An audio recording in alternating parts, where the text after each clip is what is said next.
অনেকেই রুদ্রাক্ষ ধারণ করে।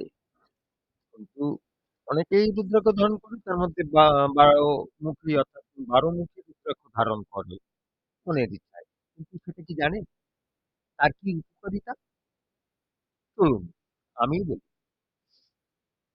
১২ মুখী রুদ্রাক্ষ এর উপকারিতা হলো যে একটি বিশেষ রুদ্রাক্ষ যা সূর্যদেবের প্রতীক হিসেবে গণ্য করা হয়। এটি আত্মবিশ্বাস, নেতৃত্ব এবং সাফল্যতা বৃদ্ধি করে। আত্মবিশ্বাস এবং নেতিবাচক অর্থাৎ নেগেটিভ এনার্জি কে দূর করে। মানসিক শক্তি এবং ইতিবাচক শক্তিকে সৃষ্টি করে। স্বাস্থ্য সমস্যা থেকে মুক্তি দেয়, কর্মজীবন এবং ব্যবসায় সফলতা আনে। নেতিবাচক এবং সুরক্ষা দেয়। আত্মনিয়ন্ত্রণ এবং ধৈর্য শক্তি বৃদ্ধি করে। সৌভাগ্য এবং ধনশক্তি বৃদ্ধি করে। সাফল্য এবং খ্যাতি অর্জনে সহায়তা করে।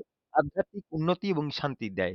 সূর্যদেবের আশীর্বাদ প্রদান করে। অর্থাৎ ১২ মুখী রুদ্রাক্ষ পড়লে সূর্যদেবের শক্তি লাভ হয় এবং জীবনে অলৌকিক পথ তৈরি হয়।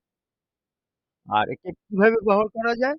রবিবার বা সোমবার শুদ্ধ হওয়ার পর ওম ক্রিং সূর্যায় নমঃ, ক্রোম সূর্যায় নমঃ বা সোনার চেনে একে ধারণ করতে পারা যায়।